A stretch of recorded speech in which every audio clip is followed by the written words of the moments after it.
Hello दोस्तों। उम, आज हम लगाने वाले हैं एसएससी जीडी का लाइव मॉक, जो कि अभी लाइव चल रहा है टेक्स्ट बुक पे।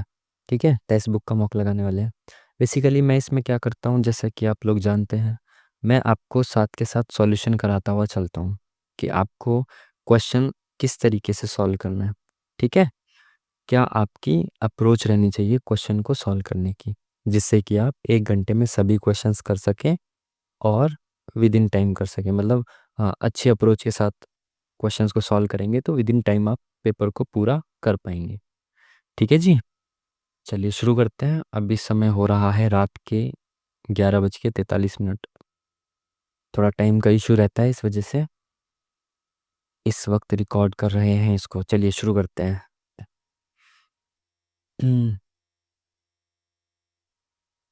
लैंग्वेज हमारी रहेगी हिंदी। और ये, चलिए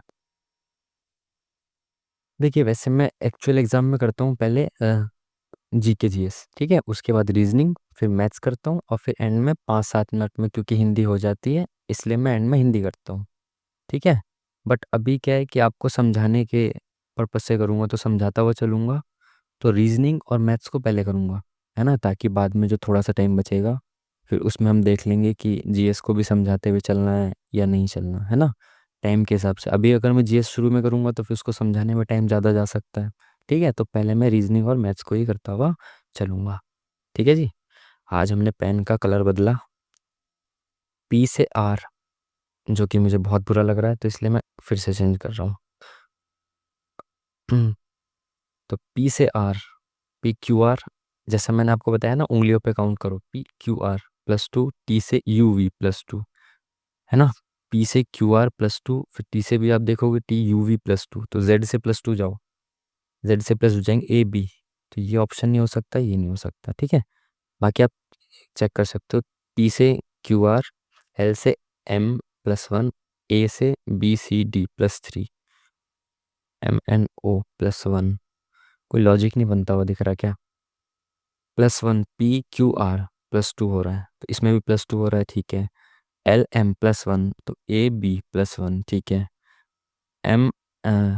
ए से डी, BCD+3 तो B से +3 5, ठीक है। मतलब इसने कोई लॉजिक से प्लस नहीं किया, किसी में +1 कर दिया फिर +2 फिर +3 ऐसे करके कर दिया। ठीक है, मतलब +1 फिर +3 फिर +2, इस तरीके से कोई लॉजिक से नहीं किया, जैसे हम देखते हैं ना +2 +2 +2, इसने कोई लॉजिक से प्लस नहीं किया है, ऐसे ही कर दिया प्लस। ठीक है, तो इसमें एक बार करा है +2, फिर किया है +1, फिर +3, अब +1 और फिर +2। ठीक है, तो हम देखते हैं इसमें पहले क्या हो रहा है, P से QR+2, तो यहाँ से Z से +2 क्या होगा, AB, तो ये ऑप्शन नहीं हो सकता और ये भी नहीं हो सकता अगर पहले B आएगा तो। फिर B के बाद क्या आएगा, L से M हो रहा है +1, A से B+1, तो E से F+1, तो F कहाँ पे, यहाँ पे है। आगे आपको चेक करने की ज़रूरत ही नहीं है, क्यों टाइम खराब करना जब हमें पता चल गया यहाँ से ये आंसर क्या है। देखिए ये सवाल लगातार आ रहे हैं, मैंने आपको कल भी बताया था कि एक छोड़ के एक, नहीं नहीं नहीं नहीं, एक छोड़ के एक नहीं होगा, ये तो सिंपल सा है, उसमें बहुत सारे अल्फ़ाबेट्स लिखे रहते हैं ना। अब देखो मेरे को कैसे पता चला एक छोड़ के एक नहीं होगा, उसके मैंने जितने भी PYQ लगाए ना, तो आप पहले से जब तीसरे पे जाते हो ना, तो वो यहाँ पे आते हैं, इस बॉक्स में पूछता है क्या आएगा, और इसमें क्या है, तीसरा बॉक्स भी ऑलरेडी दे रखा है।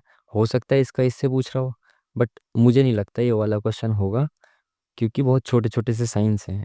उसमें क्या होता है ना, सारे जो अभी हम रिसेंटली लगा रहे थे, उसमें मैंने आपको बताया था RW में भी आया था वो क्वेश्चन, तो उसमें बहुत सारे साइन होते हैं मिक्स करके, तो उसमें क्या होता है, एक छोड़ के एक होता है, बट शायद ये एक छोड़ के एक नहीं होगा, जो कि मुझे दिख ही रहा है। ये नीचे आया है, यहाँ पे एक नीचे आ गया, फिर दूसरी बार और एक नीचे, फिर राइट, फिर ऊपर आ गया। अब कहाँ जाएगा, यहाँ पे जाएगा कोने में, तो देखो कोने में कहाँ पे है,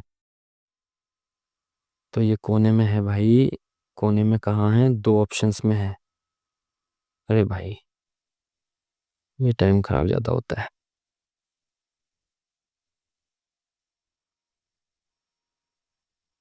तो कोने में इन 2 ऑप्शंस में है। अब देखो आप ना, ये मत चेक करना एट द रेट को कि एट द रेट कहाँ आएगा, क्योंकि एट द रेट तो यहीं आ रहा है दोनों में, तो टाइम खराब हो जाएगा आपका। ठीक है ना, इसको चेक करना है क्योंकि ये दोनों सेम जगह पे है। आप इन दोनों में से उस साइन को चेक करो जो दोनों में अलग अलग दे रखा हो, ओ मत चेक करो। आप क्या चेक करो, 8 को चेक करो, टाइम खराब होने से बचेगा, है ना। 8 दोनों में अलग अलग पोजीशंस पे है, या तो यहाँ आएगा 8 या यहाँ आएगा, ठीक है।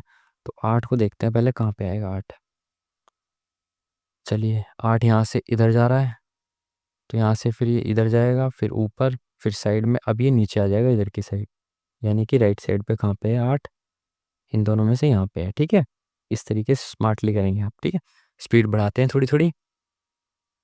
26 37 50 65, कोई ज़्यादा गैप नहीं है, तो इसलिए इसमें प्लस माइनस देखेंगे।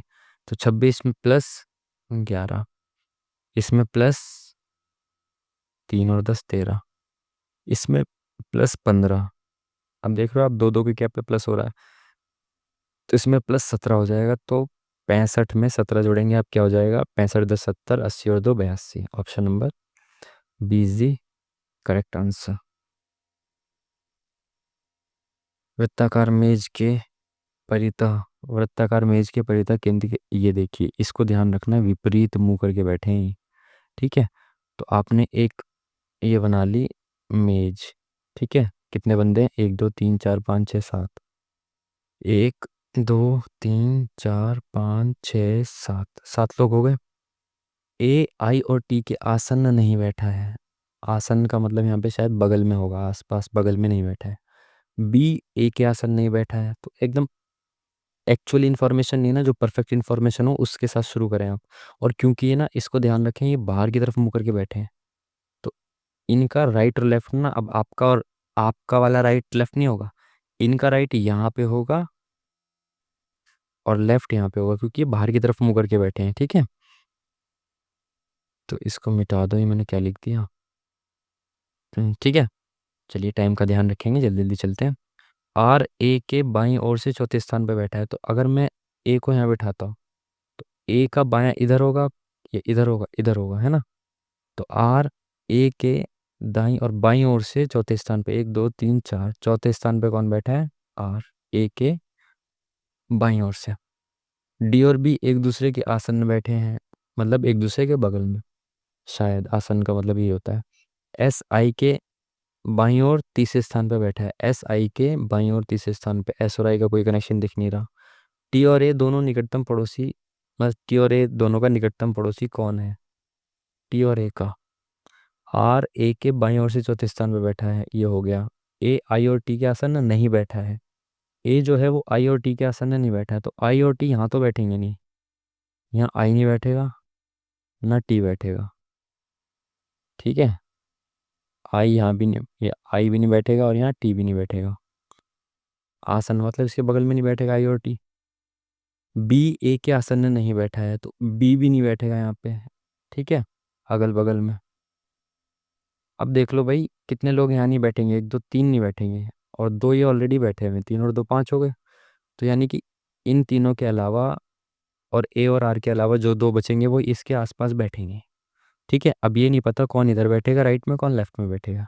तो अब दो डायग्राम बना लेना, ठीक है, मैं बना ही देता हूँ दो डायग्राम, क्योंकि पता नहीं है ना कहाँ बैठेगा। 1 2 3 4 5 6 7, आर बैठा है यहाँ पे, और दो छोड़ के ए बैठा है यहाँ पे। अब आर हो चुका, ए हो चुका, आर हो चुका, ए हो चुका, बी भी नहीं बैठेगा ए के बगल में, और आई भी नहीं बैठेगा ए के बगल में, और टी भी नहीं बैठेगा ए के बगल में। तो बचा कौन, डी और एस। एक बार डी को इधर बैठा दो, एक बार डी को इधर बैठा दो, तो बचा एस, वो इधर बैठ जाएगा इसके, तो यहाँ पे इधर बैठ जाएगा एस, ठीक है। अब आगे बढ़िए, क्या कहता है, आर ए के ये तो बैठा दिया हमने, डी और बी एक दूसरे के आसन में बैठे हैं, डी और बी, डी के बगल में बैठा है बी, तो डी के बगल में बी यहाँ पे आ गया और यहाँ पे आ गया, ठीक है। एस आई के बाईं ओर से तीसरे स्थान पर बैठा है, एस आई के बाईं ओर से, इसको ध्यान रखना है कि बाहर की ओर मुंह करके बैठे हैं लोग। तो एस आई के बाईं ओर से तीसरे स्थान पर बैठा है, एस आई के बाईं ओर से तीसरे स्थान पे, अगर आई यहाँ पे है तो 1 2 तीसरे स्थान पे एस आएगा, लेकिन यहाँ पे तो बी को बिठा रखा है हमने ऑलरेडी, तो आई यहाँ नहीं बैठ सकता। अगर आई यहाँ पे होता तभी तो बाईं ओर तीसरे स्थान पे बैठता है एस, लेकिन यहाँ तो ऑलरेडी बी बैठा हुआ है, तो इसमें तो पॉसिबल नहीं लग रहा है। इसमें दिखाओ कि एस आई के बाईं ओर से तीसरे स्थान पे बैठा है, एस आई के बाईं ओर से, आई के दाएं बाएं ओर से तीसरे स्थान पर अगर आई यहाँ बैठता है तो 1 2 3 यहाँ पे सेटिस्फाई करेगा। यहाँ आई सही बैठा है। इसने बोला टी और ए दोनों के निकटतम पड़ोसी कौन है। अब देखो यहाँ पे 1 2 3 4 5 6 बैठ गए, बचा कौन है यहाँ पे, टी ही बचा। तो टी यहाँ बैठ गया। टी और ए के पड़ोसी कौन है, एस भाई साहब। तो एस भाई साहब या बहन जी जो भी हैं इनको बिठा दो इनके पड़ोस में।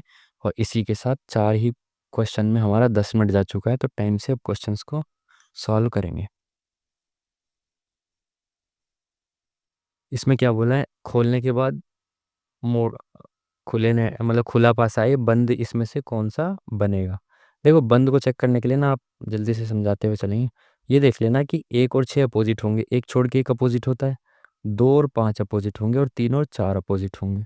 तो ये एक साइड पे दिखने नहीं चाहिए, अपोजिट वाले दिखते नहीं है ना। तो अब देखो यहाँ पे क्या दिख रहा है, 2 और 5 दिख रहे हैं, 2 और 5 अपोजिट है तो ये नहीं बनेगा। इसमें क्या दिख रहा है, 1 और 6 दिख रहे हैं, 1 और 6 अपोजिट है तो ये भी नहीं बनेगा। इसको मिटाना पड़ेगा और आगे बढ़ाना पड़ेगा।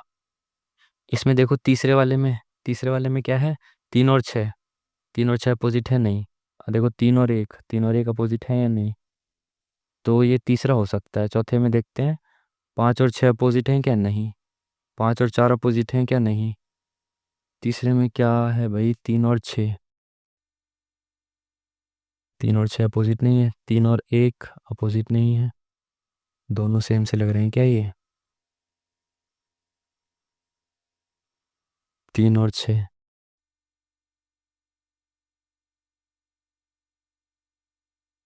हम्म,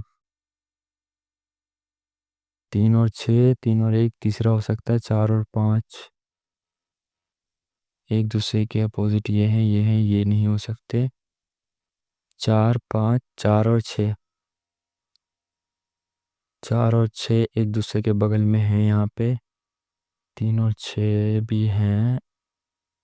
एक, अरे यार, इसमें देखो 1 और 6 एक साथ दे रखे हैं ना, लेकिन 1 और 6 तो अपोजिट है तो ये नहीं होगा, ये होगा। ठीक है। इसमें देखिए जल्दी से देखते हैं। सी को क्या लिखा है, 3 लिखा है। यू को क्या लिखा है, 4 नहीं 42 लिखा है।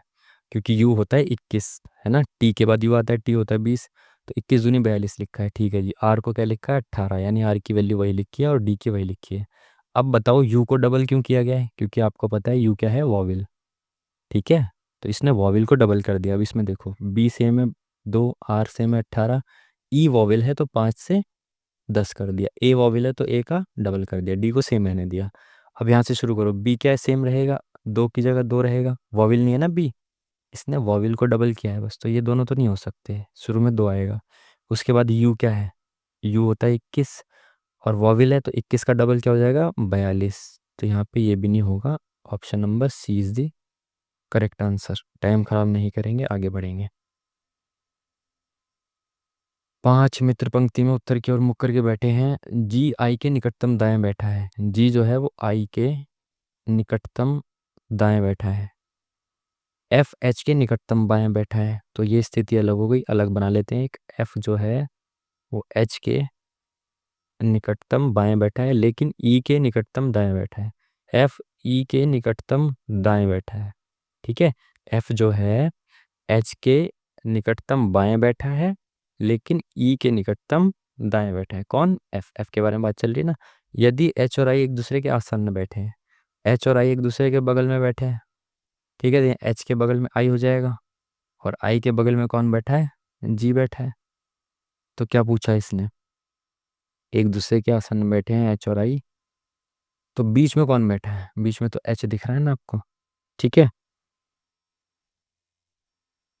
आगे बढ़ते हैं। ये कहाँ गया, एच, हाँ, ऑप्शन नंबर डी।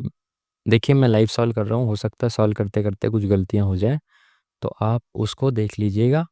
बाकी हम बाद में देख लेंगे जो भी गलती हो जाएगी। ठीक है। चलिए, बराबर वाला साइन यहाँ से यहाँ आया, फिर नीचे आया, फिर बगल में आया, फिर ऊपर आया, फिर यहाँ पे आएगा ना। बराबर वाला साइन सबसे कोने में कहाँ पे है, देख लेते हैं। कितने ऑप्शन है ऐसे, इसमें नहीं है, इसमें नहीं है, देखिए केवल एक जगह पे बराबर वाला साइन यहाँ पे है, तो आंसर हो जाएगा आपका बी। फालतू चेक ही नहीं करना।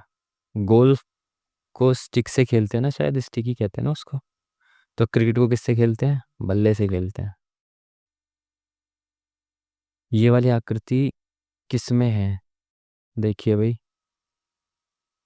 ये इसमें हो सकती है क्या? बक्सा बंद करके यहाँ से तो कुछ जा ही नहीं रहा ऊपर, तो इसमें तो नहीं दिख रही है। इसमें हो सकती है कि ऐसे जा रहा है, ये ऐसे जा रहा है, ये ऐसे जा रहा है। ये इसमें हो सकती है, तो बी में हो सकती है। सी और डी में देख लो एक बार। यहाँ से खुला हुआ है, यहाँ से कोई मुझे लग नहीं रहा, तो बी में ही होगी। चलिए इसमें लगा के देखते हैं जल्दी से। हम्म, दो साइन चेंज करने होते हैं और फिर बताना है कि इक्वेशन सही होगी या नहीं। माइनस और इंटू को चेंज करो आप। इंटू की जगह माइनस लगा दो और यहाँ इसकी जगह इंटू लगा दो। तो देखो 6, 9 × 4 = यहाँ 6 आ जाएगा, और यहाँ 6 × 4 = 24 आ जाएगा। 10 + 24 - 60, 116 हो सकता है कि नहीं हो सकता? तो ये तो होगा नहीं। दूसरे में डिवाइड और इंटू को चेंज करना है। डिवाइड और इंटू को चेंज करेंगे तो यहाँ पे डिवाइड आ जाएगा, तो 4/60 आ जाएगा। डिवाइड का मतलब तो यही होता है ना, और इंटू यहाँ पे ये हो जाएगा। तो ये तो बहुत बड़ी संख्या बन जाएगी इससे इंटू करने में, और ये पूरा कटेगा नहीं 4 से 60। समझ रहे हो ना? जब यहाँ पे डिवाइड आ जाएगा तो 4 से तो 60 पूरा कटेगा नहीं, आंसर तो पूरे संख्या में आ रहा है। तो डिवाइड तो इसकी जगह रखा ही नहीं जा सकता, मेरे हिसाब से ये नहीं होगा। तो फिर तीसरा ऑप्शन क्या हो सकता है? ये तीसरे ऑप्शन में क्या है? प्लस को इंटू से चेंज करना है, तो प्लस को इंटू से चेंज कर दिया, और इसको प्लस से चेंज कर दिया। ठीक है, तो यहाँ पे क्या आएगा? 6, 9 × 54, 10 × 60, 60 और 60 120 में से 4 गया, 116 ये। ठीक है, चलिए इसको मोड़ा है, इसको मोड़ दिया, एक बार ऐसे एक बार ऐसे। अब देखिए जब पेपर खुलेगा ना, तो यहाँ पे जो इमेज बनेगी ना, एक परत खुलने के बाद ये मिरर इमेज बनती है यहाँ पे इसकी। तो जो भी इमेज बनेगी ना, वो इसकी मिरर इमेज बनेगी। त्रिभुज ऐसे बनेगा, यहाँ पे ये जो है इसके सामने बड़ा डंडा, इसके पीछे छोटा डंडा बनेगा। ये त्रिभुज ऐसे बनेगा। एक परत खुलेगी तो मिरर इमेज बनेगी, फिर दूसरी परत खुलेगी ना, तो ये वाली जो है ना, ये वाली पूरी, ये पूरी यहाँ बनेगी मिरर इमेज। ठीक है, तो इस तरीके से देख लो। पहले पहली परत देख लो कहाँ पे है। यहाँ पे तो दोनों साइड एक है, ये नहीं होगा। यहाँ पे अपोजिट, यहाँ पे अपोजिट, बाकी सब अपोजिट है ना, ये अपोजिट अपोजिट। दूसरा हो सकता है, बाकी में देख लेते हैं। ऑप्शन सी और डी में ये देखो, यही नहीं है, ये भी नहीं है, क्योंकि ये मिरर इमेज के नहीं बन रहे ना। तो option number B is the correct answer. 81, 94, तो ज़्यादा नहीं बढ़ रहा है। एक बार देख लेते हैं गैप इनका कितना हुआ। ये हो गया 13 का। इसमें कितना हुआ? 6 और 20, 26 का। डबल गैप है क्या? इसमें कितना हुआ? 39 का, यानी कि 13 के पहाड़े का गैप हो रहा है। 13, 13 दूनी 26, 13 तिया 39, 13 चौके 52, तो 52 का है क्या अब? 60, 6 5 11, बिल्कुल सही। 52 का गैप है अब। ठीक है, 9 2 11, 5 10 1 11। ठीक है, तो अब कितने का हो गया? 52 का हो गया। 13 चौके 52, अब 13 बन जाए 65 का हो जाएगा। 211 में 65 जोड़ो, तो ये हो गया 276। 276 में हम आंसर लगा देंगे टिक। चलिए आगे बढ़ते हैं। डिक्शनरी वाले क्वेश्चंस मैंने आपको बताया है कि पूरा सॉल्व मत करा करो। आप ये देख लो कि पहले ऑप्शन में, चारों ऑप्शन में से पहले क्या दे रखा है? एक, एक और दो। दो और एक में से सबसे पहले कौन सा आता है, इसको चेक कर लो आप। ठीक है, सारे पूरे इसको लगा के मत देखो, पहले ये देख लो कि दो और एक में से ही पहले आएगा ऑप्शन में। तो इन चार में से एक आंसर है ना, तो आंसर इन चार में से एक है, तो पहले इससे चेक कर लेते हैं दो और एक में से कौन सा आएगा। E X P E R और एन में से पहले कौन सा आएगा? एन पहले आएगा, तो एक पहले आएगा, तो ये तो हो नहीं सकता आंसर। ठीक है, अब आ गया एक, तो आएगा ही आएगा पहले, एक के बाद दो आएगा, इसको चेक ही नहीं करना। फिर तीन, तीन और पाँच, यानी तीन और पाँच में से एक आएगा। अब तीन और पाँच में से चेक करिए, E X P R, E X P R T. Expert हो गया ये, एक्सपर्ट हो गया ये। तो पहले कौन आएगा? पाँच आएगा ना। तीन और पाँच में से आएगा पहले पाँच, तो पहले पाँच मतलब ये हो गया आपका आंसर, यही होगा ना। तीन और पाँच में से एक आएगा, E X P R T, expert expert. क्योंकि ये शब्द यहीं खत्म हो गया, तो पहले ये आएगा, तो पहले आएगा ऑप्शन नंबर डी, पाँच पहले आएगा। चलिए, ये तो बहुत बड़ा दे दिया, कुछ करने की जरूरत नहीं है। पहले आप ये देख लो सीक्वेंस में है ना सारे सही से। यहाँ पे तीन है, तीन है, तीन है, तीन है, ठीक है। यहाँ पे भी एक है चारों में। भाई जिसमें अलग होगा वही तो अलग हो सकता है ना ऑप्शन से। भाई जब तीनों में पहले तीन है, चारों में, तो अलग क्या होगा? चारों में पहले तीन ही आएगा, जब इस सारे ऑप्शन में पहले तीन है तो इसमें तीन है, चेक ही मत करो। इसमें भी एक है, चेक ही मत करो। बी बी, बी बी सब सेम है, ठीक है। एफ एफ एफ एफ ठीक है, ब्रैकेट ठीक है। परसेंटेज परसेंटेज परसेंटेज, ये ब्रैकेट। अब ये देख लो, या तो परसेंटेज आएगा या ब्रैकेट आएगा। अब देखो यहाँ पे परसेंटेज ऐसे चलते हैं, यहाँ से मिरर इमेज में पहले ये पहले परसेंटेज आएगा फिर ब्रैकेट आएगा, तो इस ऑप्शन को यहीं ख़त्म कर दो आप। अब आगे बढ़ो, परसेंटेज के बाद ये सब सेम है। अब ये क्या है, ये जो है ये अलग है, यानी कि ब्रैकेट के बगल वाला अलग है। पी यहाँ पे ऐसे बन जाएगा मिरर इमेज में, तो यहाँ पे है, यहाँ पे है, ये ऑप्शन यहीं ख़त्म। इसके बाद जी और जी सेम है, जे सेम है, एच सेम बना हुआ है। एच के बाद देख लो 7 आएगा या जेड आएगा। एच के बाद आएगा यहाँ से जेड, ठीक है। तो एच के बाद जब जेड आएगा तो ऑप्शन नंबर सी करेक्ट हो गया। यहाँ पे एच के बाद 7 दे रखा है, एच के बाद आ गया जेड। चलिए इसको मैप बना डायग्राम बनाते हैं इसका जल्दी से। ए बी ये सब, ए हैशटैग बी का मतलब है ए बी की पुत्री है, तो ए जो है वो पुत्री है। पुत्री के लिए माइनस लगाते हैं, ऊपर आते हैं माता पिता, तो ए जो है वो बी की पुत्री है, तो बी ऊपर आ गया। B minus C, A B की माता है, तो यहाँ पे देखो बी माइनस सी का मतलब ये हुआ, तो यहाँ पे ए हो गया ये बी और सी हो गया बी, ठीक है। अब इसके हिसाब से देखेंगे क्या कह रहा है, ए बी की माता है, तो ए जो है वो बी हुआ, बी की माता यानी सी की माता है। ए जो है कहाँ गया, ए माइनस बी का मत अर्थ है ए बी की माता है, तो बी सी की माता है, तो बी जो है वो माता है, सॉरी सॉरी, बी जो है वो माता है, तो इसकी भाई बहन होगा कोई। बी माता है तो यानी कि ये माइनस हो गया, सी की माता हुई ना, ए बी की माता है, ए बी की माता है तो बी माता हुई सी की, ठीक है। सी एट द रेट डी का मतलब है ए बी का पुत्र है, तो सी जो है वो पुत्र है, यहाँ पे सी हो गया ए और डी हो गया बी, तो ये ए जो है वो बी का पुत्र है, ए बी का पुत्र मतलब सी जो है वो पुत्र है बी का। अब भाई बी का ये पुत्र है, बी मतलब यहाँ पे डी दे रखा है बी की जगह, ये है ना, ये बी है, ये डी का पुत्र है और बी का भी पुत्र है, तो ये दोनों आपस में पति पत्नी होंगे ना। अब ये पत्नी है तो ये कौन होगा, पति होगा ना, हाँ जी। तो डी प्लस ई का मतलब क्या हुआ, ए बी का पिता है तो डी पिता है ई का। अब डी जो है ये पिता है ई का, तो ई भी इसका कोई एक बच्चा होगा जो कि इनका ही कोई भाई बहन होगा। तो ए ई से किस प्रकार संबंधित है, ए जो है वो ई से किस प्रकार संबंधित है, तो ए ई से, है ना, तो ए का कनेक्शन ई से क्या है, बहन का है, ठीक है। ये जो भी होगी इसकी, ये तो माइनस में है ना, तो ये बहन होगी, तो option number C is the correct answer. चलिए टाइम जाता हुआ, फिर से काउंट करिए, F G H I plus 3 I J K L plus 3 L M N O plus 3, तो ओ कहाँ पे आएगा, इन दोनों ऑप्शन में नहीं आएगा, तो ये दोनों ऑप्शन कट गए, कट कट। ओ के बाद ऐसे यहाँ भी तो चेक ही मत करो, एंड में चेक करो क्या आएगा, जी H I J K L plus 5 L M N O P Q plus 5 Q R S T U V plus 5, तो वी आएगा यहाँ पे ऑप्शन नंबर 1 में, तो option number 1 is the correct answer.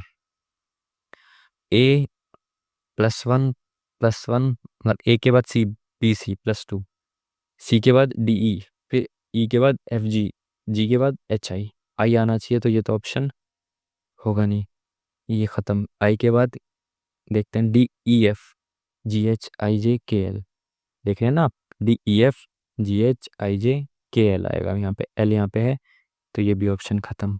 E F G H I J, E F G H, E से F G H से आई J के +3, के से एल एम एन +3, एम से ओ पी क्यू +3, तो क्यू आ रहा है ऑप्शन नंबर डी में। उंगलियों पे काउंट कर लिया करो, मैंने आपको कहा है।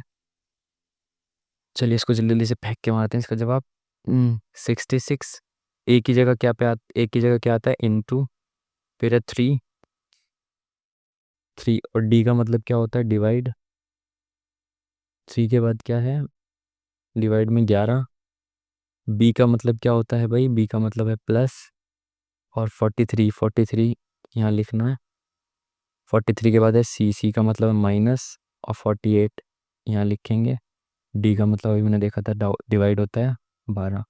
चलिए बोर्ड मास के अकॉर्डिंग पहले आप डिवाइड करेंगे, तो 3 से 11 डिवाइड नहीं होगा, तो इसको ऐसे हटा के इसके नीचे लिख दो डिवाइड में, तो 11 एकम 11, 11 छिक्के 66, 6×3 = 18, +43 माइनस 12 चौक 48, इसको डिवाइड करेंगे तो यहाँ पे 4 आ जाएगा। 43 में से 4 गया 39, 39 और 18 कितना हो गया 40, 50 और 7 57। Option number A. चलिए, FGH, तो ये तो प्लस पीछे दिख रहा है ना। ABCDE प्लस कितना हो रहा है, ABCDE +4 हो रहा है ए से यहाँ पे। अब N से +4 हो, MNOP +2 हो रहा है। C का C है, Y से ZA +2 हो रहा है। यहाँ पे देखते हैं FGH +2 है क्या, TUV +2, ABCDE +4, तो R से क्या +4 हो रहा है, RSTUV +4 नहीं हो रहा। तो कोई और लॉजिक है क्या, ए क्या है, वॉवेल है तो ए से ई। RPQR -1 तो कहीं भी नहीं था यहाँ पे, तो ये तो नहीं होगा, इसको मिटा दो। FGH यहाँ से यहाँ पे है, FGH होगा, TUV होगा, तो भाई इस हिसाब से तो CDE होना चाहिए, तो ई कहाँ पे है, इसी ऑप्शन में है। बट चेक करो, लॉजिक चेक करो भैया। FGH, ए के बाद क्या आएगा, दूसरे को दूसरे से चेक करो, ABCMNOPCDE, ये भी ठीक है। YZA, अच्छा अच्छा अच्छा अच्छा, RST इसके सामने +2 दे रखा है, ये इसका +2 है, बाकी सब अपना अपना +2 है। भाई वाह, बहुत बढ़िया लॉजिक है। चलिए, आप समझ पाए इसको, लॉजिक को। ये क्या कर रखा है इसने, F का +2 इसके पीछे, लास्ट वाले का +2 सबसे आगे, बाकी सबका +2 उनके साथ ही दे रखा है। A+2, N+2, C+2, यही दे रखा है ना, RST ABCCDE TUV और OPQ, ठीक है। और यहाँ से RST और TUV, तो यानी कि आगे वाले का +2 तो पीछे ही आएगा ना, तो वैसे भी यहाँ ही दे रखा है CDE TUV, तो V पहले आएगा, बिल्कुल इसी ऑप्शन में, option number D is the correct answer. चलिए, अब पहले मैथ्स को कर लेते हैं सॉल्व, ठीक है। टाइम के हिसाब से फिर जीके और हिंदी को देखेंगे। अर्धवार्षिक रूप से संयोजित किया जाता है, एक वर्ष के लिए 20% की राशि, मतलब 20% की दर से इतने रुपए पर चक्रवृद्धि ब्याज ज्ञात करना है। देखो, अर्धवार्षिक रूप से संयोजित किया जाता है, अर्धवार्षिक का मतलब है 12 महीने का है, एक साल, तो 6-6 महीने पे ब्याज लिया जाता है। अब एक देखिए, ब्याज क्या दे रखा है, 20% प्रति वर्ष, एक साल में 20% आता है, तो 6 महीने में कितना आएगा, 10%, और इस 6 महीने में भी 10% आएगा। अब 6-6 महीने के 2 स्लॉट हो गए, तो टाइम को आप 2 यूनिट या 2 साल मान लो, टाइम 2 साल हो गया। अब CI आपको 2 साल का निकालना है 10% की रेट से। आपको पता होना चाहिए 10% की रेट का मतलब होता है 10/100, मतलब 1/10, तो 10 पे 1 रुपये का ब्याज मिलेगा, तो राशि हो जाएगी 10 से 11। ये पहले साल का हो गया। दूसरे साल में भी राशि कितनी हो जाएगी, 10 से 11, और इन 2 सालों में इनकी मल्टीप्लाई कर देते हैं, तो 100 रुपये से राशि कितनी हो जाएगी, 121 हो जाएगी। 100 की वैल्यू कितनी दे रखी है, 8,000, 8,000 रुपये की राशि है ना, बताना है क्या है, ब्याज बताना है। तो 100 की वैल्यू कितनी दे रखी है, 8,000, यानी इंटू कितना किया हुआ है इसने, 80। तो साधारण क्या, चक्रवृद्धि ब्याज बताना है। 100 रुपये की राशि 121 होगी, तो ब्याज कितना मिला मुझे, 21 रुपये का ब्याज मिला ना। तो 21 रुपये की वैल्यू बतानी है, एक की वैल्यू 80 है, तो यूनिट डिजिट 8 आएगा, 8 आएगा, 8 आएगा, जीरो के बाद इसी ऑप्शन में है डी। बाकी आप करके देख लो, 8 एकम 8, 8 दूनी 16, तो option number D is the correct answer. 520 की 15 शर्ट हैं, इतने की ये शर्ट हैं, इतने की कुर्ते हैं, वस्तु का औसत मूल्य कितना है, सबका निकाल लो, जो बेसिक से ही कर दो, मैं आपको वैसे बता देता बट कोई नहीं, छोड़ो। 520 रुपए की एक शर्ट है, प्रत्येक 520 की, और 15 शर्ट है, ठीक है जी। 600 रुपए की इस हिसाब से शर्ट है, तो 600 रुपये, मतलब 600, 1 रुपये की, सॉरी, एक शर्ट 600 रुपये की है, टोटल मैंने 20 शर्ट लिए हैं, ठीक है, फिर प्लस 650 का एक कुर्ता है, और मैंने 15 कुर्ते लिए हैं, प्लस 650 गुना में 15, एवरेज क्या होता है, कुल ऊपर जो कुल अमाउंट आएगा, नीचे कुल संख्या आएगी। तो अमाउंट निकाल लो टोटल। 0 का 0, 15 दूनी 30 का 3, 15 5 75 और 3 78। ठीक है, 15 दूनी 30, 3 15 5 75 और 3 78, 6 दूनी 12, 1 2 3 12,000 प्लस 15 एंड में 0 है। 65 की 15 से करेंगे, 15 5 75, 7 15 6 90 का 97। ठीक है, इन सबको प्लस करो, क्या आएगा भाई? पहले तो नीचे किससे डिवाइड करेंगे, कितने हमने सामान खरीदा है। तो 15 20 और 15, 15 शर्ट ये खरीदे हैं, 20 पैंट ये खरीदे हैं, 15 कुर्ते ये खरीदे हैं। तो प्रत्येक वस्तु का औसत मूल्य हो जाएगा। तो इससे इसका डिवाइड करना पड़ेगा। 15 20 और 15 कितना हो गया? 50। तो इसको 50 से डिवाइड करेंगे। इनको पहले सम कर लो, ये 12,000 है। इनको सम कर लो, 12,000 ये हो गया। इसके नीचे ये आ गया 9750। कितना है? 0 5 8 7 15, 1 7 8 2 10 और 9 19 और आगे हैं 2 29। ठीक है, 50 से डिवाइड करेंगे, नीचे 50 आ जाएगा।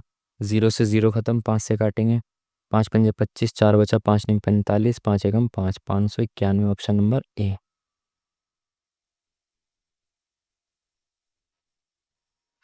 एक संख्या में कमी करके 200 से 150 कर दिया। 200 से 150 कर दिया, कितनी कमी कर दी? 50 रुपए की। प्रतिशत कमी बतानी है। 50 रुपए की कमी की गई है 200 रुपए पे। तो 5 एकम 5, 5 चौक 20, तो 25% की कमी की गई है, बटा 4। हम्म।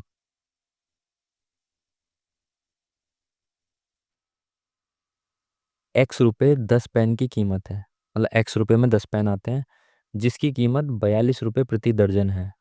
मतलब एक्स रुपए में 10 वो पेन आते हैं जो 12 पेन 42 के आते हैं। मतलब एक दर्जन 42 रुपए के पेन आते हैं, और हम एक्स रुपए में 10 पेन खरीदते हैं। ठीक है जी। वाई घंटे इतने किलोमीटर प्रति घंटे की स्पीड से इतने किलोमीटर यात्रा करने वाला समय। वाई जो है वो घंटे हैं, इतने किलोमीटर की गति से इतनी यात्रा। मतलब एक्स और वाई, एक्स और एक्स प्लस वाई, मतलब एक्स का स्क्वायर प्लस वाई का स्क्वायर निकालना है आपको। एक्स की वैल्यू क्या है भाई? एक्स क्या है? 10 पेन की कीमत है। जो 12 पेन कितने के आते हैं? 42 रुपए के आते हैं। मतलब एक दर्जन पेन 42 के आते हैं। ठीक है जी। तो एक पेन कितने का आएगा? 12 से डिवाइड कर दिया। मुझे कितने पेन खरीदने हैं? 10 पेन। तो इनकी वैल्यू दे रखी है आपको एक्स। तो ये मैंने काटा, 2 पंजे 10, 2 छिके 12, 6 सत्ते 42, 7 पंजे 35। तो भाई 10 पेन आ गए 35 के। वाई घंटे आह, लगते हैं इतने किलोमीटर प्रति घंटे की यात्रा से इतनी यात्रा करने में। तो भाई वाई जो है वो समय है। वाई जो समय है, 175 किलोमीटर की यात्रा करनी है उसको। और कितनी स्पीड है उसकी? 12.5 की स्पीड। तो ये समय आ जाएगा। समय बराबर क्या होता है? डिस्टेंस अपॉन में स्पीड। तो ये आ गया इसका समय। इसकी यहाँ से पॉइंट हटा दो, ये ऊपर 0 चला गया। ये पॉइंट हटाया है, कभी आप समझो या कुछ लिखा है। ठीक है, ऊपर 0 चला गया, काटो इसको। 5 दूनी 10, 5 पंजे 25, 5 तिया 15, 5 तिया 15, इधर गया 5 पंजे 25, 0। क्या कर दिया हमने? 5 दूनी 10, 5 पंजे 25, 5 तिया 15, 5 पंजे 25, 0 का 0, 5 पंजे 25, 5 पंजे 25, सॉरी 5 सत्ते 35, 0, 5 एकम 5, 5 चौक 20। तो ये कितना आ गया? 14 आ गया है ना। 35 एक्स आ गया और ये 14 आ गया। ठीक है जी। एक्स आ गया हमारा 35, तो 35 का स्क्वायर प्लस 14 का स्क्वायर। देखो 35 का स्क्वायर आपको पता ना हो, मुझे भी नहीं पता जैसे। ठीक है, तो आपको पता है 35 के स्क्वायर में यूनिट डिजिट आएगा 5। 14 के स्क्वायर में यूनिट डिजिट आएगा क्या? 6। 196 होता है ना। तो कुल मिला के इनका यूनिट डिजिट एक आएगा, और एक केवल दो ऑप्शन में है। तो ये तो हो नहीं सकता, ये भी नहीं हो सकता। अब आप देखो, 30 के स्क्वायर में अगर मैं 30 का स्क्वायर करता हूँ तो वो 900 होता है। तो 35 का स्क्वायर तो 900 से ज़्यादा होगा ना। तो 881 कैसे हो सकता है? ऑप्शन ए ही होगा करेक्ट। ठीक है, टाइम बचाने के लिए आप इस तरीके से कैलकुलेशन को करेंगे। 20,000 पर 2 वर्षों में 4% की दर से चक्रवृद्धि ब्याज बताना है। कितना होगा यदि अर्धवार्षिक रूप से संयोजित होता है? देखो भाई 4% की रेट है, और 4% की रेट जो है आपको क्या बताना है, अर्धवार्षिक रूप से चक्रवृद्धि ब्याज बताना है आपको, ठीक है। रेट क्या है, 4%। देखो फिर वही हो रहा है, समय 12 महीने का है, 2 स्लॉट में बट गया, अर्धवार्षिक रूप से संयोजित होगा ब्याज। तो पहले 6 महीने 2% मिलेगा और अगले 6 महीने 2% मिलेगा, है ना। 2 वर्षों में पूछ रहा है भाई, टाइम इसने 2 वर्षों का दे रखा है। तो एक साल में 2 स्लॉट हो गए, तो 2 साल में कितने हो जाएंगे, 4 स्लॉट हो जाएंगे, 2-2% के। वही जो 4% की रेट है वो 2% हो जाएगी, क्योंकि अर्धवार्षिक रूप से संयोजित होता है ब्याज, ठीक है। तो 2-2% की स्लॉट हो गई, एक साल की 2, तो 2 साल की हो गई 4।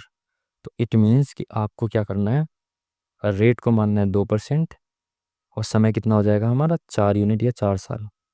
उस हिसाब से आपको निकालना है। देखो भाई, 20,000 का 2% कितना होगा, ये इसको काट दिया मैंने तो ये हो गया 2 चौक 8, 800 हो गया। नहीं सॉरी, 2 चौक 8 कह रहा हूँ, सॉरी सॉरी, 2 दूनी 4, लग रहा है नींद आ रही है। ये 2 दूनी 4 हो गया।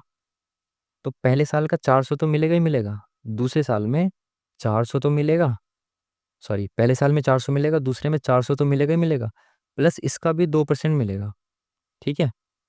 इसका भी 2% मिलेगा 400 का। तो देखो भाई, ऑप्शन क्या दे रखे हैं इस हिसाब से, देखो ये होगा आंसर सिंपल। भाई देखो, 4 सालों में 4 स्लॉट्स में 4 चौक 1600 तो मिलेगा ही मिलेगा, बल्कि उससे एक्स्ट्रा ही कुछ मिलेगा, क्योंकि ब्याज पे भी तो ब्याज मिलेगा, और 1600 से ज़्यादा केवल एक ऑप्शन है। तो हमें यही तो सीखना है अप्रोच। ए और बी मिलाकर एक कार्य को 12 दिन में करते हैं। टाइम जा रहा है भाई, जल्दी जल्दी करते हैं। बी और सी मिलाकर किसी काम को 15 दिनों में करते हैं, और सी और ए मिलाकर किसी काम को 20 दिनों में करते हैं। ए और बी और सी एक साथ कितने दिन में करेंगे, इनका एलसीएम लो पहले तो। इनका एलसीएम आ गया 60, 20 × 3 = 60, 15 × 4 = 60, 12 × 5 = 60, 5 4 9 और 3 12। तो ये सब मिला के 12 यूनिट एक काम कर रहे हैं। बट यहाँ पे ये आ जाएगा, जब इनको आप प्लस करोगे तो 2ab 2a + 2b + 2c आ जाएगा ना, तो ब्रैकेट में 2 बाहर आ जाएगा और ए बी सी अंदर आ जाएगा। इन सबको प्लस करोगे, देखो ए भी 2 बार है, बी भी 2 बार है, सी भी 2 बार है, तो ये 2 में यहाँ पे जाके किस में आ जाएगा, डिवाइड में। तो सब मिलके ए बी सी मिलके एक दिन में 6 यूनिट काम करते हैं, टोटल काम है 60। तो 10 दिन में ये कर देंगे सारा काम, ठीक है। संख्याएं 2:3 के अनुपात में है, उनका एचसीएफ एलसीएम ये है। तो दोनों संख्याओं का अंतर बताना है। आपको पता है दो संख्याएं हैं 2:3 के अनुपात में, तो एक संख्या को मान लो 2x और एक को मान लो 3x। आपको पता होना चाहिए दोनों संख्याओं का मल्टीप्लिकेशन बराबर होता है उन दोनों संख्याओं का एचसीएफ इंटू एलसीएम। दो संख्याओं का एचसीएफ और एलसीएम का मल्टीप्लिकेशन बराबर उनका मल्टीप्लिकेशन होता है, ठीक है। ए इंटू बी बराबर एचसीएफ इंटू एलसीएम। तो ये क्या हो गया, 6x²। और वो संख्याएं क्या है, 21 × 126। ये 6 यहाँ से उठेगा और नीचे चला जाएगा इनके, 6 से गया ये 2 बार, 6 दूनी 12, 6 × 6, x² बराबर आ गया 21 × 21। तो x की वैल्यू आ गई 21। पूछा क्या है, दोनों संख्याओं का अंतर कितना होगा। 3x और 2x में कितने का अंतर है, 1x का। और 1x की वैल्यू कितनी आई है हमारी, 21। तो आंसर कितना आ जाएगा, 21। चलिए सबसे इधर से सॉल्व करते हुए चलते हैं इसको। तो ये कितना आ गया, 15। 15 आ गया ना, ये 15 का स्क्वायर है। 154 में 15 जोड़ेंगे कितना आ जाएगा, 169। ये 13 का स्क्वायर है। ये 13 इसमें जोड़ेंगे तो कितना आ जाएगा, 12 इसमें जोड़ेंगे 20, 121 11 के स्क्वायर है। 25 को 11 में जोड़ेंगे तो कितना आ जाएगा, 36 6 का स्क्वायर है। 10 में 6 को जोड़ेंगे कितना आ जाएगा, 16। ये 4 का स्क्वायर है। यहाँ से सॉल्व करते हुए चलिए, ठीक है। तो 4 का स्क्वायर आ गया, नीचे क्या है 16 प्लस ये। तो आप इसको कैसे करिए, 4 का स्क्वायर ये है, 4 का स्क्वायर ये है, कॉमन ले लो 4 का स्क्वायर, ठीक है। 4 का स्क्वायर आपने कॉमन ले लिया, अंदर क्या बचा, मतलब 4 का स्क्वायर मतलब 16 आपने कॉमन ले लिया। जब आपने 16 कॉमन ले लिया तो यहाँ पे क्या बचा, 1। और यहाँ पे क्या बचा, 19.25, ठीक है। तो यहाँ पे 16 बाहर आ गया, ये हो गया 20.25। और ये आपके एग्जाम में आपने जब भी प्रैक्टिस की होगी मैथ्स की तो ये नंबर बहुत बार आता है। आपको नहीं पता तो ऐसे करो, देखो 40 का स्क्वायर होता है 1600, और 50 का स्क्वायर होता है 2500। तो 40 और 50 के बीच में ये संख्या आती है, ये होती है 45 का स्क्वायर। तो क्योंकि पॉइंट है तो यहाँ पे भी पॉइंट आ जाएगा, तो ये 4.5 का स्क्वायर हो गई, ठीक है। ये 4 का स्क्वायर होता है, ये 4.5 का स्क्वायर होता है। इन दोनों पे से रूट हटाएंगे तो दोनों पे से स्क्वायर कट जाएगा। तो अब आ जाएगा ये 4×4.5, ऊपर 4 आ चुका है, नीचे आ गया 4×4.5। तो 4 से 4 खत्म, 1/4.5 मतलब 2/9। तो ये ऑप्शन नंबर कहाँ गया, बी। चलिए चलिए आगे बढ़ते हैं जल्दी से। सह अभाज्य संख्या क्या होती है, अभी हम कुछ दिनों पहले इस पे डिस्कशन कर रहे थे दोस्तों के साथ, यही क्वेश्चन देखने को मिला। सह अभाज्य वो दो संख्याएं होती हैं जो किसी एक नंबर से दोनों नहीं कटती। ये 3 से कट जाएगी, ये भी 3 से कट जाएगी, ये भी 3 से, ये भी 3 से कट जाएगी, ये 3 से कट जाएगी, ये भी। ये आपस में कोई भी एक सिंगल नंबर नहीं होगा जिससे दोनों कटेंगी, ठीक है। सह अभाज्य वो होती हैं जो दोनों संख्याएं किसी एक नंबर से ना कटें, ठीक है। बेलन का व्यास, ऊंचाई, व्यास डी है और ऊंचाई ये है, इसका आयतन बताना है। देखो व्यास डी दे रखा है तो त्रिज्या हो गई d/2। आयतन क्या होता है बेलन का, पाई आर स्क्वायर एच। तो ये आर हो गई d/2 आर स्क्वायर, और एच क्या दे रखी है, डी। तो ये क्या हो गया, डी हो गया। तो पाई की वैल्यू पाई दे रखी है, आर स्क्वायर एच मतलब डी की क्यूब, नीचे 2 की क्यूब। तो डी की क्यूब अपॉन में 2 की क्यूब 8 आ जाएगी, डी की क्यूब अपॉन में 2 की cube 8। Option number C is the correct answer. ज़्यादा तेज नहीं बोल सकते क्योंकि रात हो रही है और हम कमरे में अकेले बैठे हैं, बाकी लोग सो रहे हैं तो जग जाएंगे, बट वो दूसरे कमरे में हैं। 60 विद्यार्थियों द्वारा एक विषय में प्राप्त औसत अंक इतने हैं। 60 विद्यार्थी हैं, लड़के और लड़कियों के औसत अंक इतने इतने हैं। देखो ओवरऑल दे दिया आपको, ये बहुत बार आ चुका है क्वेश्चन। ओवरऑल कितना है, 82 है, तो ये होता है ओवरऑल। लड़के और लड़कियों का अलग अलग कितना है, ये बॉयज़ हो गए, ये गर्ल्स हो गए। अलग अलग कितना है लड़कों का, सबसे पहले लड़के हैं ना, हाँ। लड़कों का है 75 और लड़कियों का है 85, क्या एवरेज मार्क्स, ठीक है। इस पे एलिगेशन लगा दो, बड़ी में से छोटी घटाओ यहाँ से यहाँ, फिर 82 में से 75 घटाओ यहाँ से यहाँ। तो 85 में से 82 गए 3, 82 में से 75 गए, कितने बचे, ये आ गया आपका, सही लिखा है ना मैंने, ये है 85 है, 75 है, ठीक है। तो 5 और 5, ये आ गया 7, ठीक है। तो इस रेशियो में इनकी संख्या डिवाइडेड होगी, और ये टोटल संख्या है 60 के बराबर। 60 स्टूडेंट दे रखे हैं ना टोटल, लड़के हैं उसमें से 3, लड़कियां हैं 7, रेशियो में टोटल हो गए 10। तो 10 की वैल्यू 60 दे रखी है, तो एक की वैल्यू 6 हो गई।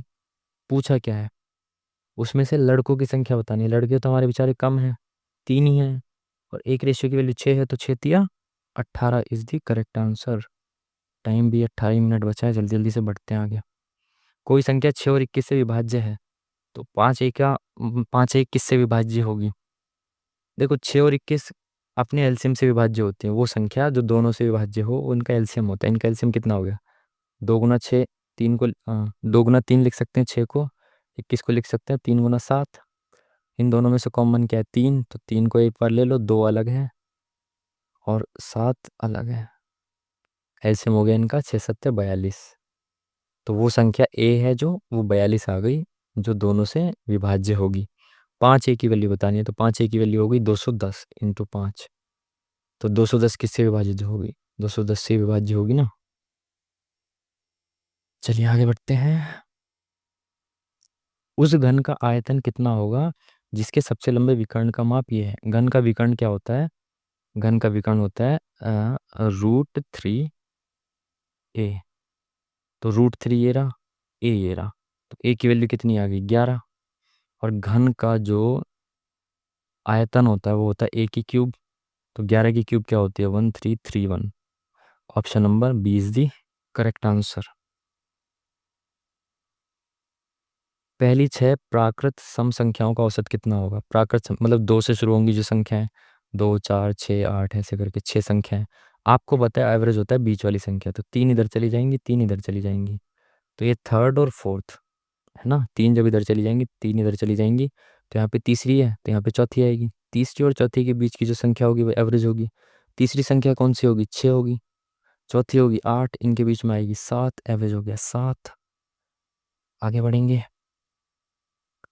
ठोस बेलन का वक्र पृष्ठीय क्षेत्रफल उसके कुल पृष्ठीय क्षेत्रफल का 2/5 है, उसकी ये बतानी है। देखो बेलन का वक्र पृष्ठ क्या होता है, 2πRh। 2πRh बराबर दे रखी है हमें कुल पृष्ठीय क्षेत्रफल, ये है पृष्ठीय क्षेत्रफल बराबर है कुल पृष्ठीय क्षेत्रफल का 2/5। तो पृष्ठीय क्षेत्रफल 2πr r+h होता है, ठीक है। इसकी 2/5 है कर्व सरफेस एरिया, कुल क्षेत्रफल का 2/5 है ये, ठीक है। इस 5 को इधर ले आओ तो ये कितना हो गया, 5 गुना, देखो 2πr, 2πr से तो पहले 2πr काट दो, इस 5 को इधर ले आओगे तो 5 और h बचेगा, ठीक है। तो 5h बराबर आपका ये बचा 2, 2 से इनकी मल्टीप्लाई कर दो 2r+2h, ये h इधर जाएगा तो यहाँ पे क्या बचेगा 3h बराबर 2r। तो r और h का रेशियो क्या आ गया, मतलब r यहाँ पे बचा तो h नीचे आ गया, इसके r के नीचे h आ गया, ये 2 3 के नीचे चला गया, r हो गया 3, h हो गया 2। पूछा क्या है, व्यास और उसकी ऊंचाई, तो r क्या है 3 आ गई, तो व्यास कितना हो जाएगा 6 और ऊंचाई 2 है, तो 3:1 आ गया इसका आंसर। हम्म। समान क्षमता वाले कंटेनरों में दूध और जल का अनुपात इतना इतना है, एक बड़े कंटेनर में मिलाया गया तो पूरे समा सके दूध और जल का अनुपात। देखो समान क्षमता है इनकी, इसमें आ रहा है 4 और 3 7 यूनिट, इसमें आ रहा है 4 यूनिट, ये समान क्षमता थोड़ी है भाई, ये 3:4 है, ये 3:1 है, और ये कह रहा है इनकी समान क्षमता है, ये तो 4 यूनिट ले रहा है, 7 यूनिट ले रहा है, ये 4 यूनिट, तो इनकी क्षमता समान कर दो ना। इसमें 7, देखो ये 7 है, ये 4 है टोटल, तो इसमें 4 से मल्टीप्लाई कर दो, इसमें 7 से मल्टीप्लाई कर दो, तो ये कितना हो जाएगा 12:4 × 16, नीचे क्या आ जाएगा 7 या 21 7। देखो दोनों अब 28 28 हो गए ना, अब ठीक है। अब पूछ रहा है ओवरऑल रेशियो, तो कितना आ गया 33, दोनों को जोड़ दो, मिल गए ना दोनों अब 33, और 16 4 20 और 3 23, 33:23 इज द करेक्ट आंसर। शंक्वाकार बर्तन की त्रिज्या इतनी है, आयतन इतना है, तो वक्र पृष्ठीय क्षेत्रफल बताना है। शंकु का पहले आयतन देख लो, आयतन कितना होता है 1/3 पाई r² h, तो पाई से तो पाई कैंसिल, ठीक है। आर कितनी दे रखी है हमें 4, तो 1/3, आर कितनी है 4, 4×4 = 16, इंटू एच बराबर दे रखा है हमें 16, ठीक है।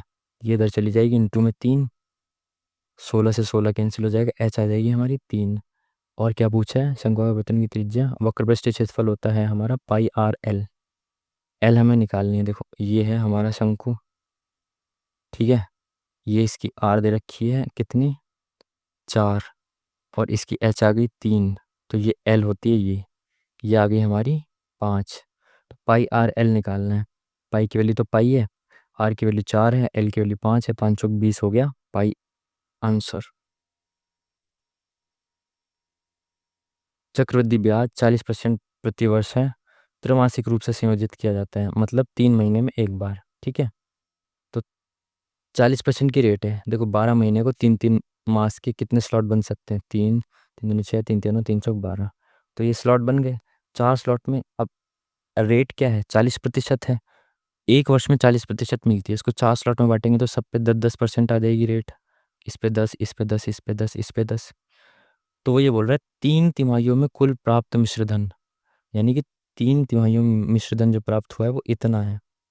आपको पता है रेट 10% है, तो रेट जब 10% होता है तो राशि 10 से 11 हो जाएगी, फिर दूसरी तिमाही में भी और तीसरी तिमाही में भी, और तीनों का जो ब्याज होता है वो ये होता है, मतलब मिश्रधन, ठीक है। ये जो होती है राशि, तो 1,000 की राशि 1,331 बन जाएगी, ठीक है। इनका इनकी मल्टीप्लाई कर देते हैं और इनकी मल्टीप्लाई कर देते हैं, तो ये किसकी वैल्यू दे रखी है इसकी, तो 1 यूनिट की वैल्यू 10 आ गई है ना, सेम एज इट इज दे रखा है ना 1331, पर आगे जीरो लगा रखा है, तो 1,000 में भी आगे एक जीरो लगा देंगे, आंसर हो जाएगा, ठीक है। 10 मिनट में तो उड़ा देंगे हिंदी और जीके को। 25,000 की राशि पे 3 वर्ष बाद 12% की वार्षिक दर से चक्रवृद्धि ब्याज कितना होगा, अरे तेरी 3 वर्ष बाद पूछा है ना, तो निकाल लो जल्दी जल्दी से। 25,000 पे 12% पहले साल मिलेगा, तो ये ख़त्म ये ख़त्म, 12 से मल्टीप्लाई करेंगे, 0 का 0, 12×5 = 60, 12×2 = 24 और 6 = 30। तो पहले साल देखो यहाँ लिख लो 3,000 तो मिलेगा ही मिलेगा पहले साल। ठीक है, तीनों साल 3-3 हज़ार मिलेगा। तो 9,000 से ज़्यादा तो बहुत, तीन ऑप्शन है, चारों ही ऑप्शन 9,000 से ज़्यादा है। तो देखो दूसरे साल में 3,000 तो मिलेगा ही मिलेगा, इस पे भी 12% मिलेगा, मतलब 3,000 का 12% होता है 360, तो ये भी मिलेगा। तीसरे साल में ये तो मिलेगा ही मिलेगा, दूसरे साल वाला, इसका भी 12% ज़्यादा मिलेगा। ठीक है, तो इससे 0 से ये ख़त्म। यूनिट डिजिट देखो, 12×6 = 72 करेंगे ना, नीचे की एक 0 है, देखो 12×6 = 72 आएगा, एंड में 2 आएगा, और नीचे एक 0 की वजह से पॉइंट लग जाएगा, ऊपर किसी में भी पॉइंट नहीं है। ब्याज पूछा है ना, चक्रवृद्धि ब्याज क्या होगा, तो देखो ब्याज में ये वाली इन संख्याओं में पॉइंट नहीं है, इसमें आ रहा है पॉइंट, एक के बाद दो, पॉइंट के बाद संख्या क्या आ रही है, 2, और यूनिट डिजिट या पॉइंट के बाद संख्या 2 केवल ऑप्शन नंबर ए में है। क्योंकि टाइम कम है तो मैं इस वाले तरीके को अपना के आगे बढ़ूंगा। ठीक है, आपने देखा ना कैसे हमने कैलकुलेशन बहुत कम कर दी। निर्दलीय उम्मीदवार कुल मतदान का 28% मिला है, इतने घोषित कर दिया विजेता। 3 दलों को समान रूप से विभाजित हुए, कुल मत 1200 है, कुल मत 1200 है, और 28% मिले हैं जीतने वाले को, तो 28% इसके कितने हो गए, 1200 का 28% इंटू 18, 12×8 = 96, 12×2 = 24 और 10 34 में से गया 300। ठीक है, अब वो कह रहा है कि इसको इतने मिल गए, बाकी शेष मत 3 दलों में समान रूप से विभाजित हो गए। जो बाकी के बचे ना, बाकी के कितने बचे, 300 गया, 900, 800, 864। ठीक है, 64, 4, 70, 3, 9, 3, 12, ये तीनों में बराबर बराबर डिस्ट्रीब्यूट हो गए। तो पूछ क्या रहा है, प्रत्येक पार्टी को कितने मिले, तो 3×2 = 6, इधर गया 3×8 = 24, 3×8 = 24, 288 इज दी करेक्ट आंसर। चलिए, मैथ और उसमें हमने सारे कर लिए, अब करते हैं पहले जी के। प्रधानमंत्री के संबंध में निम्न में से कौन सा कथन सत्य है, मंत्री का काम वितरित सबको बांटता है काम, ठीक है, मंत्रिमंडलों की बैठक की अध्यक्षता करता है, ठीक, दो ऑप्शन कैसे ठीक हो सकता, अच्छा सा, इस्तीफा देते हैं तो पूरे मंत्रिपरिषद भंग हो जाती है, तीनों सही है।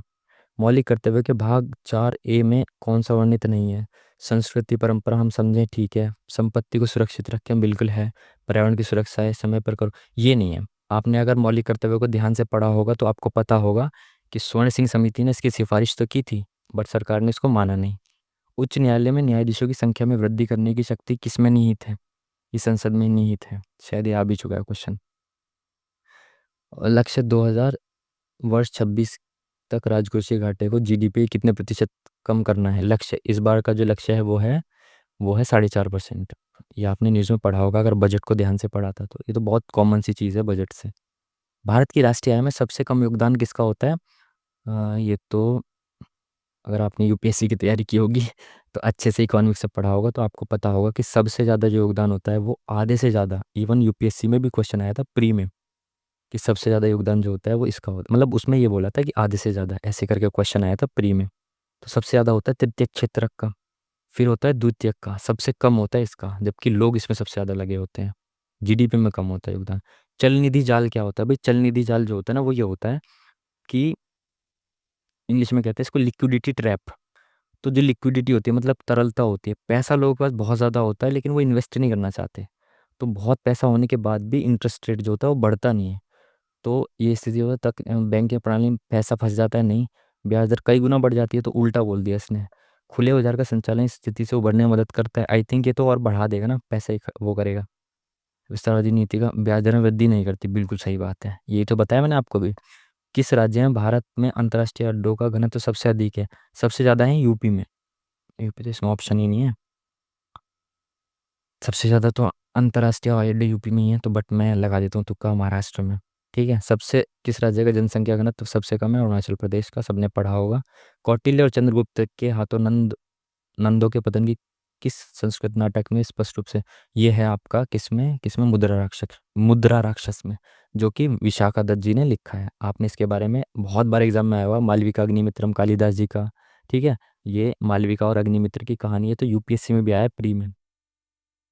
The man who knew infinity, Ramanujan साहब, ये बुक बहुत फेमस है, बहुत बार पूछा गया। मुख से ली जाने वाली गर्भ निरोधक गोलियां, क्या पूछ लिया ये किसके द्वारा संतति निरोध में सहायता करती है, मतलब कैसे, अंडोत्सर्ग में निरोध, अंडाणुओं को मार के शुक्राणुओं को मार के मुझे इसके बारे में जानकारी नहीं है, अभी सोच भी नहीं सकते, समय कम है, तो मैंने सोचा रोध ही बना देते हैं जब निरोध है तो। सेंगोल का मूर्तिकार कौन है?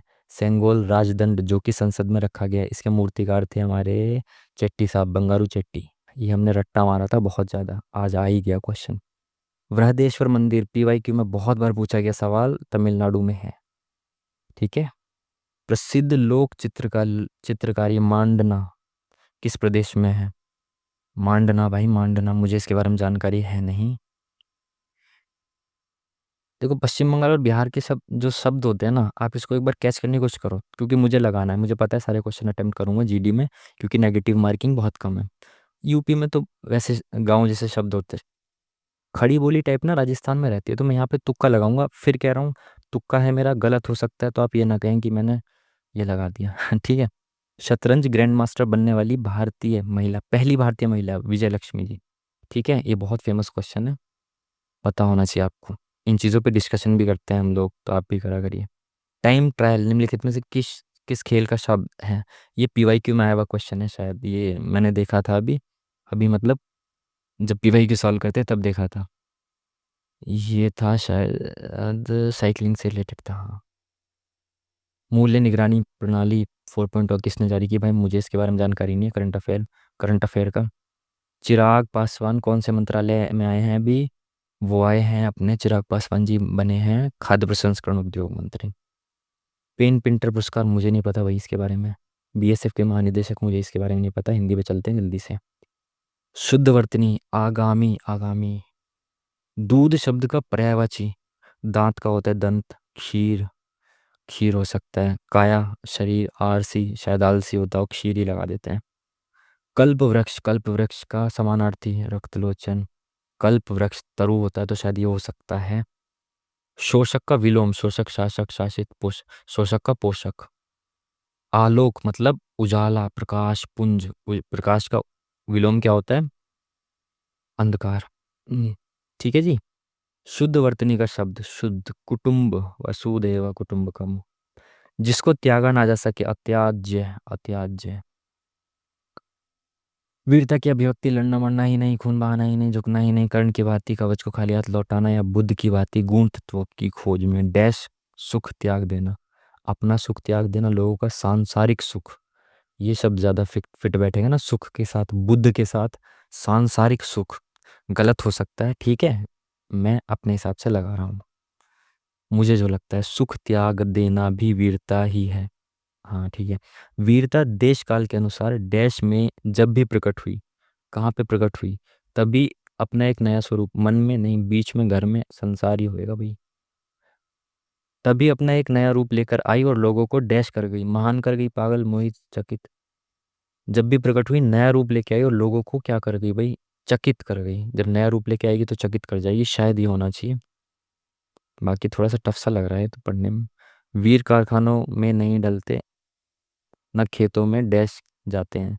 ना कारखानों में डलते हैं और ना ही खेतों में बहाए हुआ है कांटे। तो खेतों में तो शायद उगाया जाना चाहिए ना कुछ। बिना किसी के पानी दिए, बिना किसी के दूध पिलाए बढ़ते हैं। वीर का दिल सबका दिल और उसका विचार सबके विचार हो जाते हैं। उसके संकल्प सबके संकल्प संकल्प हो जाते हैं। औरतों और समाज का हृदय, लोभ लाभ। औरतों और समाज का डैश वीर के हृदय में धड़कता है। औरतों और समाज का हृदय ही होना चाहिए भाई। एक हाथ से ताली नहीं बजती, एक हाथ में शक्ति नहीं होती, ये कैसे हो सकता है भाई? एक हाथ से ताली नहीं बजती का मतलब शक्ति ही नहीं होती। मित्रता दोनों ओर से होती है, ये हो सकता है। एक ओर से झगड़ा कभी नहीं हो सकता, ये प्रॉपर है। और सारे भी हो सकते हैं क्या? सारे नहीं हो सकते यार, ये नहीं होना चाहिए मेरे हिसाब से। एक हाथ में शक्ति नहीं होती, ये कैसे हो सकता है इसका? बाकी हो सकता है तीनों हों, बट मेरे हिसाब से वो होना चाहिए। हाथ मलना मतलब पश्चाताप करना, कहते हैं ना, अब हाथ मलता रह गया वो। मेरे को तुम ये बताओ कि ये क्वेश्चन में क्या ही दिया इन्होंने, मेरे को तुम ये बताओ। मेरे को मतलब मुझे तुम ये बताओ, मुझे तुम ये बताओ। अशुद्ध वर्तनी का चयन कीजिए। अशुद्ध क्या है? सुलोचना ठीक है, नारी ठीक है, गोपिनी ठीक है, भुजंगी, सब ठीक है। सुलोचना, नारी, गोपिनी, भुजंगी। भुजंगी है क्या? नहीं, गोपनी। नारी और सुलोचना तो ठीक है, इन दोनों में से एक होना चाहिए ना।